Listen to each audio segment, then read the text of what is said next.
Good morning po mga kalingap. Isa mapagpala at nakulimlim na umaga guys. So ngayon, nandito kami sa Makati. At kaming dalawa lang ni Kalingap Rab ang lumayas. Naiwan si Ma'am Jack at ang mga bata. So ngayon guys, dito tayo sa Century City. Yes, Century City. Opo. Kung saan tayo dati namumuhay dito ng ilang taon. Tayo nagkatrabaho nung araw guys, sa tabi ng Century City. Ang gagawin natin, i-drop ko na po si Kalingap Rab dyan sa doktor, sa hospital. Ako naman ay maghahanap ng parking pansamantagal. Kasi hindi po pwede ditong mag-upo-upo sa gilid-gilid at mahutitikitan tayo. Diyan po ang hospital. Kalingap Rab at saka ni Papa Eds. Ngayon ni Papa Eds pala hanapin natin guys kasi iba yung sasakyan niya. Na kay ano pala yun, kay GP Hallview. Opo. Hindi ko lang alam kung nandun na sa loob. Pero matawag naman po yun. May nasiraan dun oh.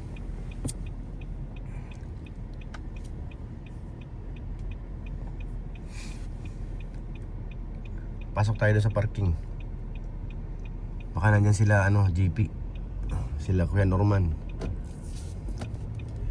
Tingnan natin.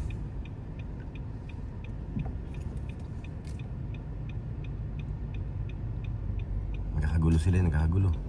Kagulo guys.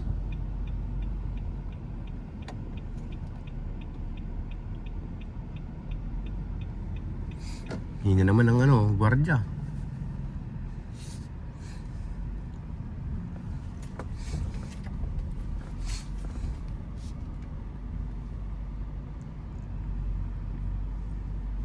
Siraan kasi isang sasakyan dito. Tayo parking sa kabila dyan, sa dati nating pwesto. Hindi tayo maparada muna pang samantagal habang wala pa si Kalingap Rab. Habang naghihintay at least dito safe. Di tayo titikitan, magkabayad lang tayo ng parking. Okay lang yun. Kaysa naman doon tayo sa labas, tagilid ang buhay natin. Mas mahal matikitan guys. Kaya dito muna tayo.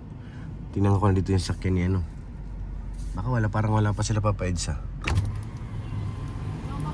Sige lang, tambayan tayo lang ng Kaysa naman sa labas, baka madali pa ako ay. Di naman ako alis. Standby lang. Wala pang bakante guys, kaya Kung gusto mo, dyan ka na lang. Dito? Huwag mo lang iwan. Kung hindi ka alis, Dito lang. bakante daw doon. Sige na, dito na lang sa kabila. Thank you po. Alam niyo naman yung sakyan natin, hindi ito maliit. Kaya ay hindi pwede talagang iwanan.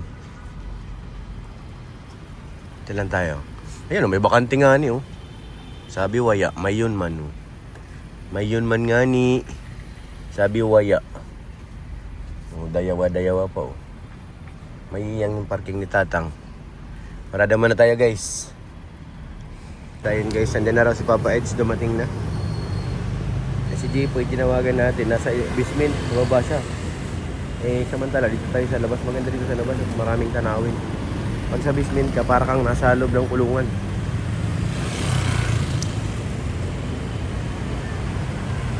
Yan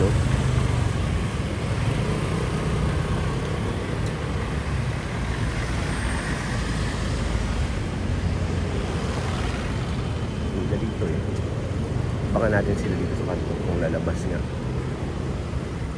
mga pogi. Ganyan guys, nandito na sila sasakay ni Papa Eds. Pero tingin ko si Papa Eds nandun na sa loob ito. Baka sila JP na yan. Diyan na muna trust mo dun mga pogi nandito. Sana all naka Montero. Sana all. Pwede mo naman dyan Dito lang naman tayo.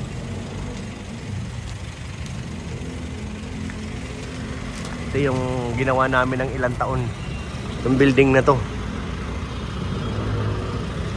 Yan. Sino sakay dito sa likod? Oy! May pasalubong! Ang dami! Ang dami kalat! Grabe si Kuya Norman, no? Kalat si Norman, oh. May ginagawa mo kay Norman. Inagis pa, porket may sapatos siya, oh. Wala ko sapatos ko. Hindi nagtao. Walang kakalat-kalat sa Kenyo. Busy ay.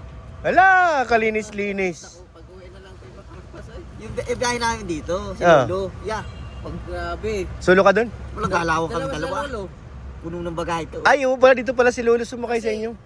Kay Pau na malita. Oo, kay Carla. Carla, dalawa. Kay Papa Edge isa, sa akin. Aray ko. 5. Doon sa gilid nila. Nakasalansan dun. Oh, sa isang upuan, dalawa sila nakaupo. Aray ko. Walang galawan. Ang pinakang hinat ay nagayaan na yun. Kawawa mga bata. Pero okay lang yan. Kaya man, kaya Oo. mabilis lang naman kasi din ang biyahe Kasi namin. wala talaga plano na ano yun. Biglaan lang bagay naman yun. Yun sa kanila. Ang plano pa namin, sunod na araw pa ang alis namin. Nabigla lang kasi kay Carla. Ang nabigla kay Carla, Oo. ay di pinaano. Nakablog ka no? Hindi. Wala akong vlog. Pinabiyahe na agad kami ni Oo. Kalinga para matignan si ano. Kahabol.